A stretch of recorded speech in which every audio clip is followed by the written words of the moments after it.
이 출애굽기는 책 제목 그대로 과거 이스라엘 백성들이 430년간 종살이를 하다가 모세의 인도로 애굽에서 탈출하여 하나님이 약속하신 땅 가나안까지 가는 그 40년간의 광야 여정을 기록한 생생한 역사입니다.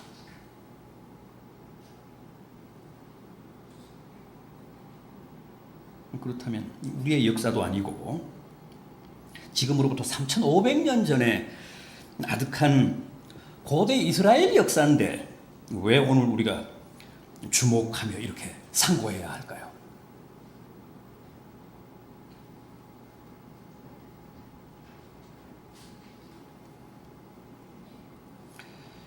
과거 이스라엘 백성의 출애굽 역사가 오늘 우리들에게도 여전히 중요한 것은 하나님은 오늘날에도 과거 이스라엘 백성들을 인도하시던 방식으로 우리를 인도하시기 때문에 그렇습니다.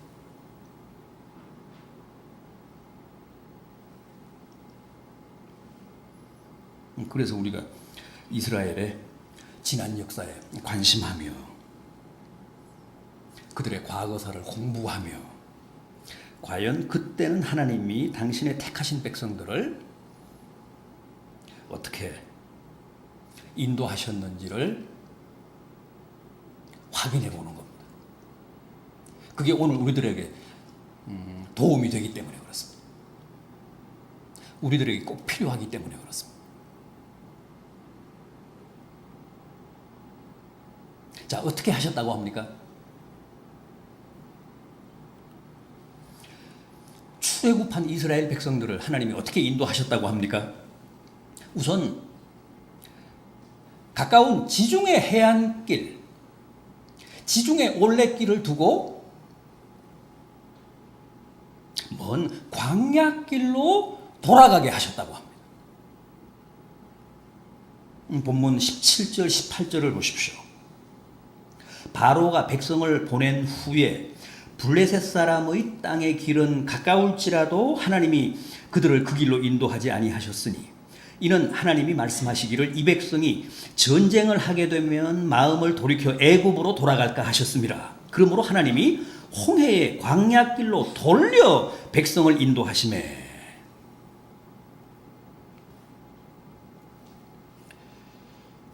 사실 애굽에서 가나안, 팔레스타인까지는 그리 멀지가 않습니다.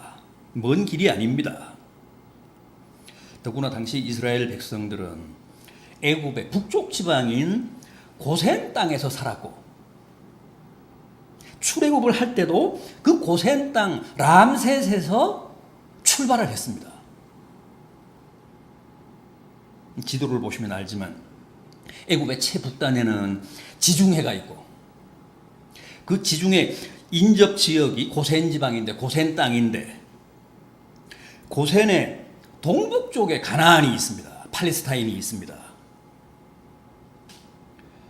그래서 제주도 올레길처럼 지중해 해안선을 따라 이미 나 있었던 대상로로 가면 약 230km에서 한 250km 거리밖에 안 돼요.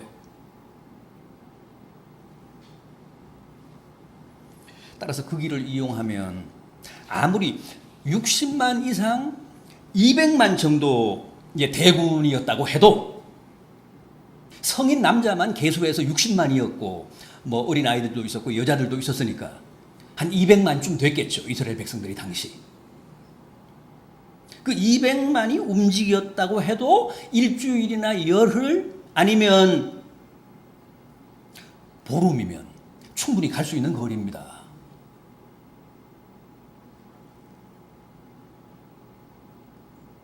그럼에도 하나님은 그 가깝고도 손쉬운 올레길로 인도하시지 않고 굳이 먼 홍해의 광야길, 길도 없는 신의 광야로 이스라엘 백성들을 우회시키셨다는 거예요.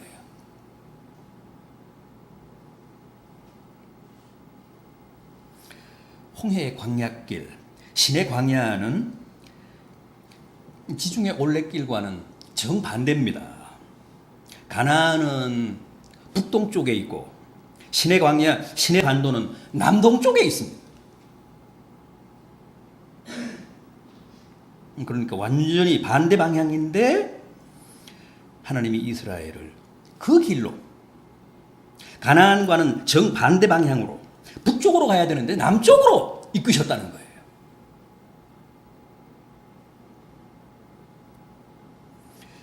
왜 그렇게 하셨습니까? 쉬운 길, 가까운 길, 지중해 해안길로 가면 반드시 블레셋 사람의 땅을 통과를 해야 되는데 블레셋 사람들이 이스라엘 백성들을 통과하게 할 리가 없었기 때문입니다.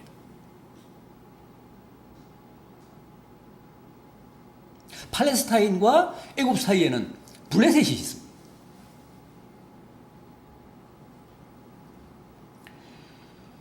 그래서 굳이 하나님이 우회를 시키신 것인데 만약 그때 이스라엘 백성들이 블레셋 땅을 거쳐서 가나안으로 가겠다고 고집하면 전쟁을 벌일 수밖에 없었습니다. 블레셋과 한판 붙어야 합니다. 그런데 당시 이스라엘은 전쟁할 준비가 전혀 되어 있지 않았습니다.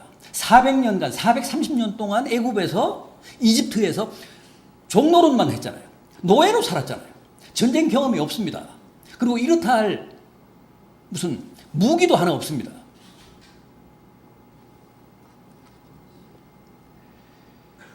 그런데 비해서 블레셋은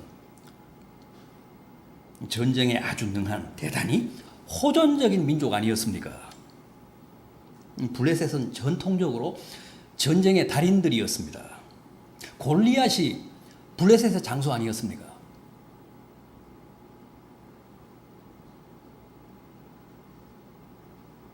어쨌든 그래서 괜히 가까운 길로 가다 블레셋과 전쟁이라도 벌어지면 이스라엘이 혼비백산해서 천신만고 끝에 탈출한 애굽으로 다시 도망갈까 봐 하나님이 아예 그 길을 봉쇄하신 겁니다.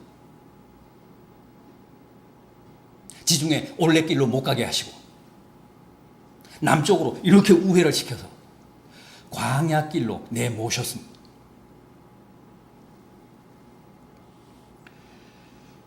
여러분 지금도 마찬가지입니다. 하나님은 때로 우리로 하여금 가까운 길이 아니라 먼 길로 돌아가게 하십니다. 그럴 때 너무 야속해하지 마십시오. 너무 억울해하지 마십시오. 하나님 원망하지 마십시오. 다 우리를 위해서입니다. 궁극적으로 우리에게 도움이 되게 하기 위해서 우회를 시키신 겁니다. 하나님은 우리가 어떤 사람인지 어떤 존재인지를 다 아십니다. 지름길로 가다가는 틀림없이 블레셋과 전쟁이 벌어지고 전쟁이 벌어지면 나 살려라 하고 다시 탈출했던 애굽으로 돌아갈 게 뻔하기 때문에 하나님이 굳이 남쪽으로 광야길로 먼 길로 험한 길로 우리를 우회시키신 겁니다. 궁극적으로는 우리에게 손해가 아닙니다. 그게 복입니다. 그게 우리에게 덕이 됩니다. 우리에게 도움이 됩니다.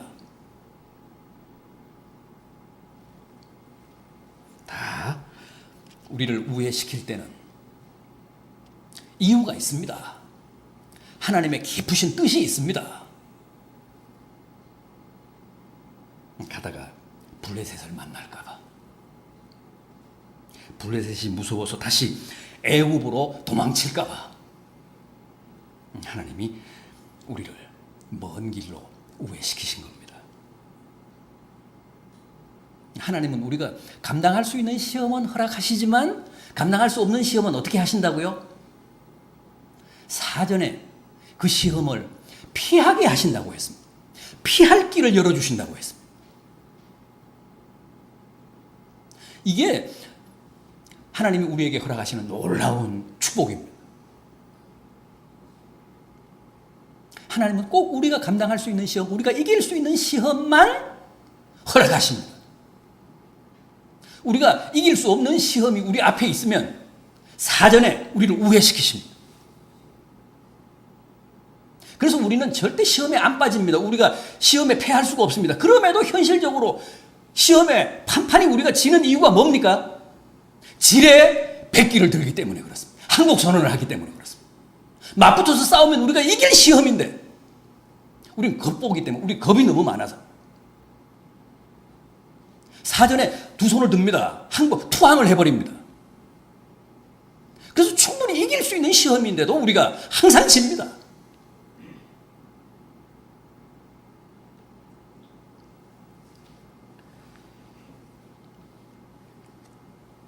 여러분 꼭 기억하시기 바랍니다. 그게 어떤 것이든 하나님이 우리에게 허락하시는 시험은 반드시 우리가 이깁니다. 만약 우리가 이길 수 없는 시험이라면 하나님이 사전에 조치를 하십니다. 남쪽으로 광야길로 우리를 우회시키십니다.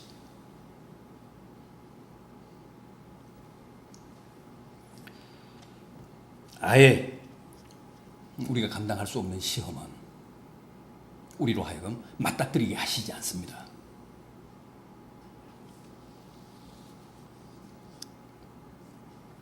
따라서 하나님이 빤히 보이는 가까운 길, 낭만적인 지중해 올레길을 허락하시지 않고 굳이 먼 길, 험한 길, 광야길로 나를 우회시키실 때는 아하! 내 앞에 치명적인 복병이 있구나. 블레셋이 기다리고 있구나. 그렇게 믿으시고 그렇게 생각하시고 비록 험하고 먼 광야길로 나를 이끄시더라도 거기에 복종하시며 순종하시며 감사하시기 바랍니다. 그러면 그 모든 게 궁극적으로는 내게 큰 은혜가 되고 축복이 됩니다. 나중에 그걸 깨닫게 됩니다.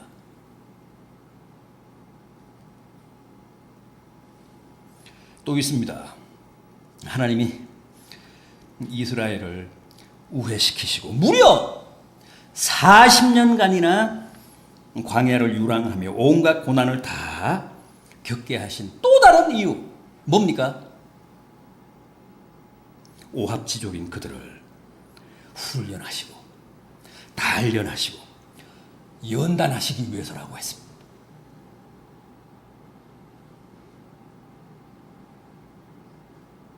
400년간 종살이를 했으니까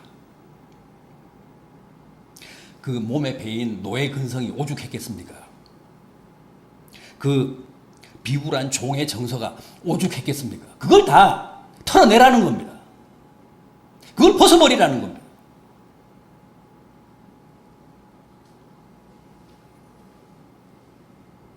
그리고 보다 깨끗하고 보다 강인하고 보다 주체적인 자유인으로 거듭나라는 겁니다.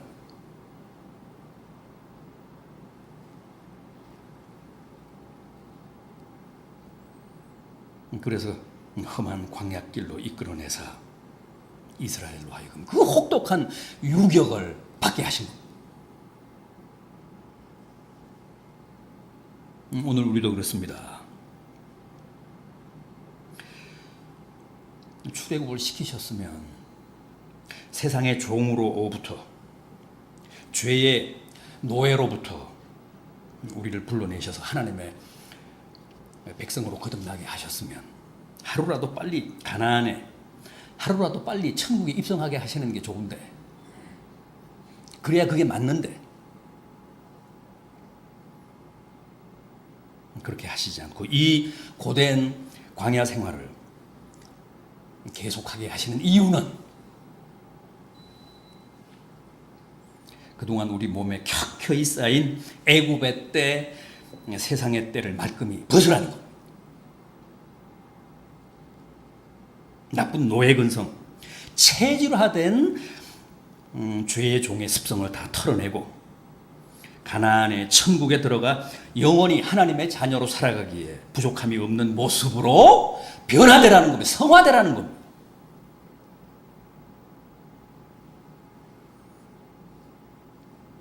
훗날 천국 가서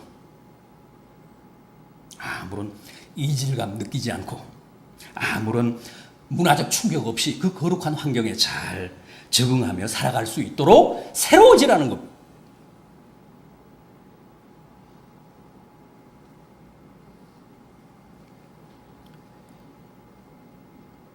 여러분, 옛날 이스라엘 백성들이 모세를 따라 애국을 탈출한 것처럼 지금도 주님을 따라 세상으로부터 탈출한 우리들에게 주어진 가장 중요한 미션, 뭐라고 했습니까? 성화. 구원받은 하나님의 백성들에게 주어진 가장 중요한 미션이 성화입니다. 이제 우리가 이룩해야 할 목표는 성화뿐입니다. 구원을 받았으니까, 출애굽했으니까, 세상으로부터 구출을 받았으니까. 전에는 마귀의 종, 죄의 종으로 살았는데 이제는 그리스도의 자녀들이 됐으니까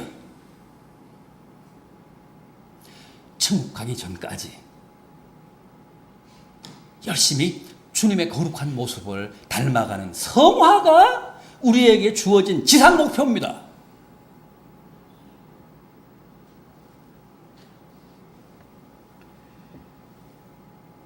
이제 남은 과제는 오직 성화뿐입니다. 영원한 가나안인 천국을 가려면 무조건 성화되어야 합니다. 왜요? 천국은 한마디로 거룩한 나라니까. 천국은 한마디로 거룩한 나라입니다. 성스러운 나라입니다. 왜 그러냐고요? 하나님이 거룩하다, 거룩하다, 거룩하다. 거룩하시잖아요. 주님이 거룩하시잖아요. 성령이 거룩한 영이시잖아요. 하나님을 보좌하는 천사들이 다 거룩하잖아요. 하나님 나라를 지키는 천군들이 다 거룩하잖아요. 보좌 주변에 있는 내 생물이 거룩하잖아요. 24장로들이 다 거룩하잖아요. 앞서간 성도들이 다 거룩하잖아요. 여러분, 요한계시록을 보면 천국에는 다 흰 세마포 옷을 입었다고 했습니다. 심지어는 천군들도 천사인데 무관들, 그 천군들도 흰 세마포 옷을 입었다는 거예요. 두꺼운 갑옷을 입은 게 아니라.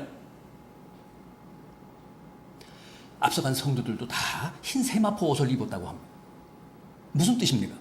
거룩하다는 뜻입니다. 거룩하다는 거예요. 모조리 다 거룩하다는 겁니다.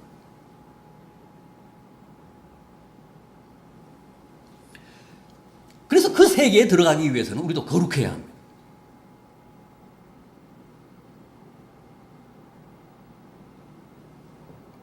흰 세마포 옷을 입고 거룩한 모습으로 살아가기에 부족함이 없도록 새로워져야 합니다.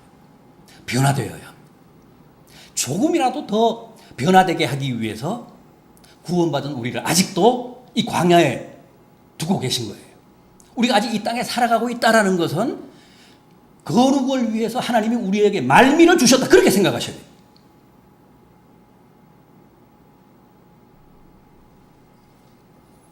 가나안에 들어가기 전에 광야에서 뺑뺑이를 돌리시며 이스라엘 백성들로 하여금 거룩해지라고 그 긴 시간을 주신 겁니다. 때를 다 벗으라는 겁니다. 전에는 애굽의 종으로 살았는데, 죄의 종으로, 마귀의 종으로 살았으니까 아무리 흉해도 상관없지만 이제는 하나님의 자녀들로, 하나님의 백성으로 가나안에 들어가서 살게 되잖아요. 하나님 백성에 걸맞는 모습으로 거룩하게 변화되라는 거예요. 그게 성화입니다. 그게 구원받은 하나님의 백성의 지상 목표입니다.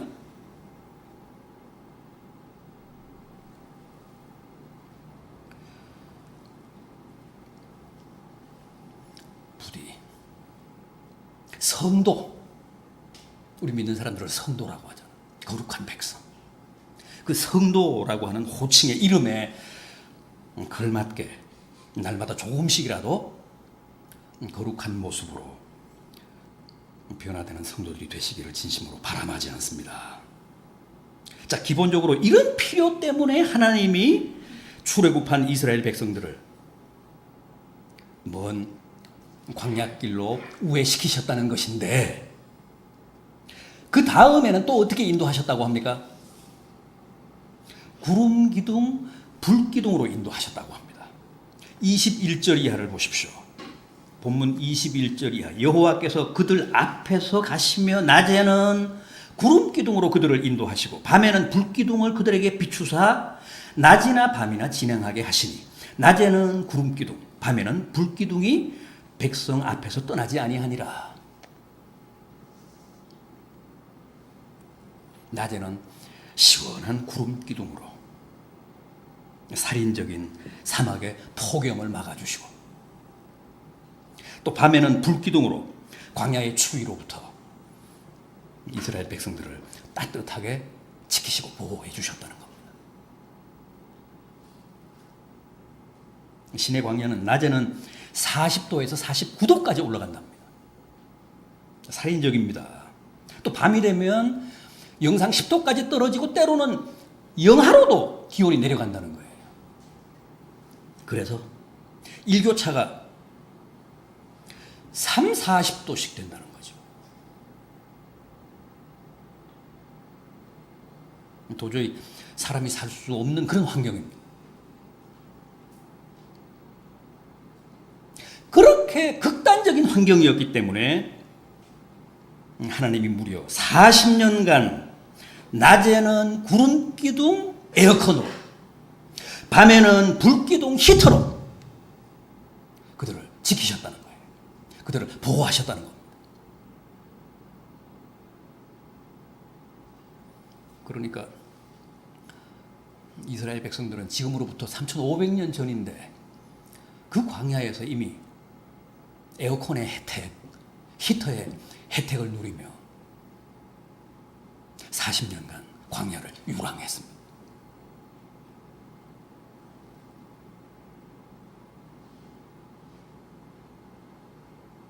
보도에 의하면 올해도 우리나라는 물론이고 일본, 중국, 인도, 심지어는 미국에서도 폭염 때문에 열사병으로 일사병으로 사람들이 많이 생명을 잃었다고 합니다. 그러나 과거 이스라엘은 그 살인적인 무더위 속에서도 40년간을 사막에서, 광야에서 유랑하면서도 일사병, 열사병으로 죽은 사람은 한 사람도 없습니다. 그런 보도는 없었습니다.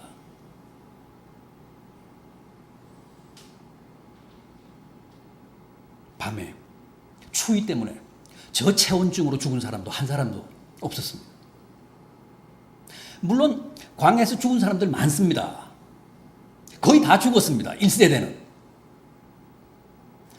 하나님의 저주를 받아서, 하나님의 징계를 받아서, 하나님의 심판 때문에 불순종하다가 뱀에게 물려서 죽고, 또 땅이 입을 쩍 벌려서 지진이 일어나서 발생해서 죽고, 무수한 사람들이 죽었지만은 추워서 죽고 무슨 더워서 죽은 사람은 없습니다.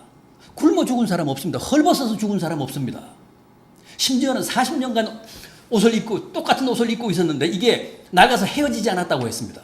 맨발로 광야를 걸었는데 발이 부르트지 않았다고 했습니다. 하나님이 다 지켜주셔서. 이스라엘 백성들이 무슨 농사를 지었습니까? 거기서 무슨 사냥을 했습니까? 무슨 지중해에 그물을 던졌습니까? 홍해에 무슨 낚시질을 했습니까?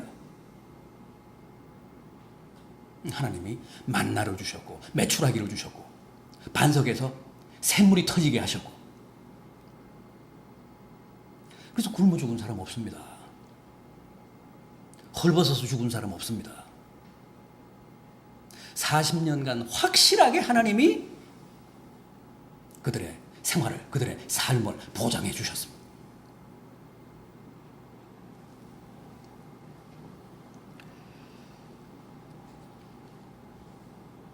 (21절) (22절을) 다시 보십시오. 낮에는 구름 기둥이 그들 앞에서 가며 백성들을 인도하고, 밤에는 불 기둥이 그들을 비추며 백성들을 인도해서 낮이나 밤이나 그들로 하여금 진행하게 했다고 합니다. 행군하게 했다고 합니다. 구름기둥, 불기둥이 그들을 시원하게 하고 따뜻하게만 한 게 아니라 백성들 앞에서 밤낮으로 그들을 인도했다는 겁니다. 광야에는 길이 없습니다. 광야에서는 방향 감각도 잃어버리기 쉽습니다. 당시 이스라엘 백성들은 무슨 나침반으로 가나안을 향해 간 게 아닙니다. 항상 낮에는 구름기둥, 밤에는 불기둥이 이스라엘 백성들 앞에서 방향을 잡아 진행했습니다. 그럼 백성들은 그냥 따라간 거예요. 그 구름기둥, 불기둥이 서면 거기에서 백성들도 쉬었습니다. 혹은 밤잠을 잤습니다. 그리고 다시 구름기둥, 불기둥이 움직이면 싸들고 다시 따라간 겁니다. 그렇게 40년을 살았습니다.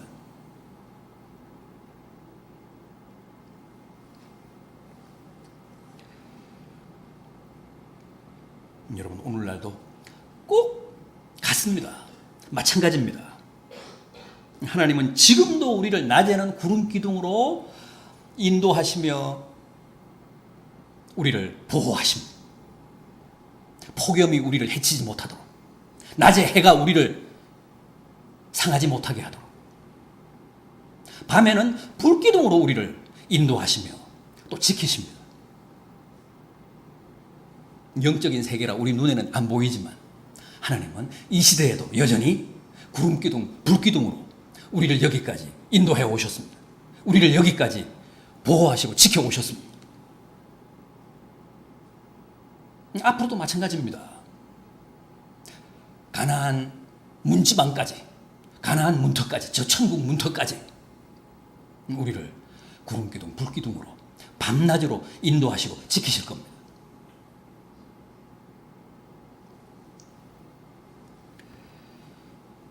과거 이스라엘 백성들처럼 지금도 하나님은 만나로 또 메추라기로 우리를 먹이십니다. 반석의 생수로 우리를 목마르지 않고 해갈하게 하십니다. 또 우리를 다 입히십니다.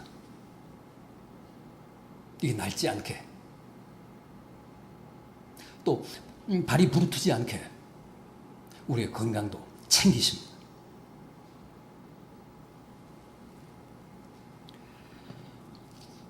그 사실을 확신하시며 너무 무엇을 먹을까, 무엇을 마실까, 무엇을 입을까 노심초사하지 마십시오. 그게 불신입니다.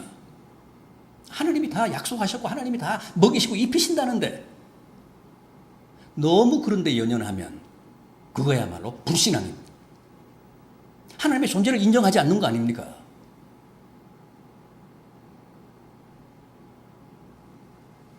농사를 짓지 않았지만, 사냥을 하지 않았지만, 그 척박한 사막에서, 광야에서 40년을 살면서도 굶어 죽은 사람 없다는 사실 꼭 잊지 말고 기억하시기 바랍니다. 먹이십니다. 입히십니다. 미련하게 그 사실을 확신하시며 그 사실을 붙잡고 늘 담대하게 행군하시기 바랍니다. 아버지 하나님께서 우리의 생사를 다 책임져 주신다라는 담대한 믿음을 가지고 늘 감사하며 사시기 바랍니다. 그리고 더욱 열심히 앞서가시는 주님의 구름기둥, 불기둥을 따라 부지런히 행군하는 겁니다.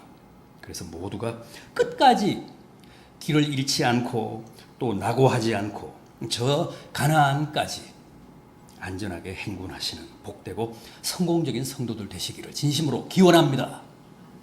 기도하시겠습니다.